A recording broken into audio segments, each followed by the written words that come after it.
সুপ্রিয় মৎস্যচাষী ভাই ও বন্ধুরা, দেশ ও প্রবাস থেকে যারা আমার এই ভিডিওটি দেখছেন তাদেরকে জানাচ্ছি আন্তরিক শুভেচ্ছা ও অভিনন্দন। বরাবরের মতন আরও একটি নতুন ভিডিও নিয়ে আপনাদের সামনে হাজির হয়েছি।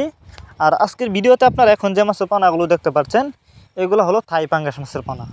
ভিউয়ার্স, আপনারা যারা বাণিজ্যিকভাবে থাই পাঙ্গাস মাছের পোনা চাষ করতে চান তাদের জন্য নিয়ে এসেছি আজকের ভিডিও।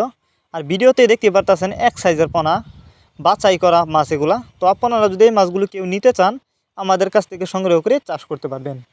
তাছাড়া আপনি চাইলে এই মাছগুলো যে কোনো পুকুর বা জলাশয়ে খুব সহজেই একক বা মিক্সরভাবেও চাষ করতে পারবেন।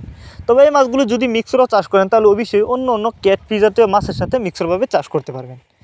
অনেকে বায়োফ্লক পদ্ধতিতে মাছ চাষ করতে চান, তারা চাইলে এই পাঙ্গাস মাছের পোনা বায়োফ্লক পদ্ধতিতেও মাছ থেকে 7 থেকে 8 মাস চাষ করেই বাজারজাত করতে পারবেন। তো যারা নিতে চান উন্নত মানের পোনা তারা চাইলে আমাদের সাথে যোগাযোগ করতে পারেন। আমাদের সাথে যোগাযোগ করবার জন্য আমাদের ভিডিও টাইটেল এবং ভিডিও ডেসক্রিপশন বক্সে আমাদের ফোন নাম্বার দেওয়া আছে। আমাদের সাথে যোগাযোগ করে মাছগুলো সংগ্রহ করতে পারবেন। পাঙ্গাস মাছ এটি একটি লাভজনক মাছ, কারণ অন্য অন্য মাছের তুলনায় এই মাছগুলো কিন্তু দ্রুত বড় হয় এবং অল্প সময়ে চাষ করে বাজারজাত করা যায় এবং বেশি লাভবান হওয়া যায়। তাই আপনারা এখনই আমাদের সাথে যোগাযোগ করে মাছগুলো অর্ডার করতে পারেন। এছাড়াও আমাদের কাছ থেকে বাংলা কাপ জাতীয় মাছ থেকে শুরু করে ক্যাটফিশ জাতীয় মাছের চারা ও রেণু পোনায় সর্বোচ্চ কম দামে পেয়ে যাবেন।